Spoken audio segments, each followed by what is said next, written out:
Allora abbiamo qui stasera Armando e i suoi amici. Accogliamo con un forte applauso questi tre grandi personaggi. Dico grandi, ma dovrei dire anche un po' giovanotti, perché il signor Pulina è un ottantenne, il signor Castelletto alla Fisa è un ottantenne e Armando invece è un ragazzino. Se loro sono giovanotti, Armando è un ragazzino. Questi gradevolissimi, è un termine proprio giusto, personaggi hanno un grande bagaglio culturale, hanno in loro memoria il ricordo delle canzoni di oltre 100 anni fa. E questa sera i tre pezzi che ci faranno ascoltare ci porteranno indietro di circa 100 anni per raccontarci delle storie genovesi che purtroppo noi abbiamo quasi perso in memoria.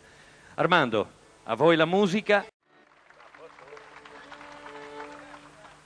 Allora vi faremo ascoltare in senese o dialetto, una canzone un po' antica e tanti non l'abbiamo mai sentita. Siamo in re.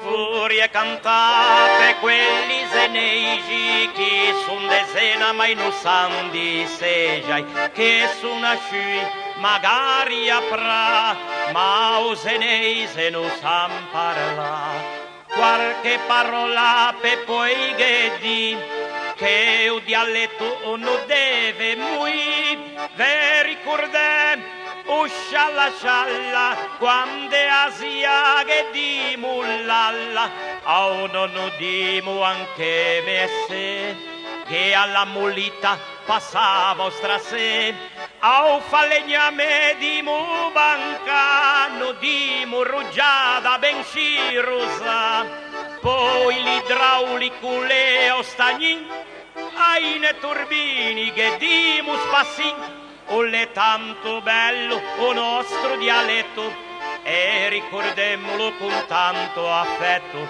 femmolo senti ai nostri figli che come niatri la gianna o che e che non digan tutto strepio abbellinato vedi abbellino le vite de qui tu dice a gente quante parole ci non se sente na cosa insa a macchinicca se ganale a se gavimo a lippa dai na cuspago o ferrugia o ghirindun e o canta ma i senesi grandi e piccini spero che digan almeno belli.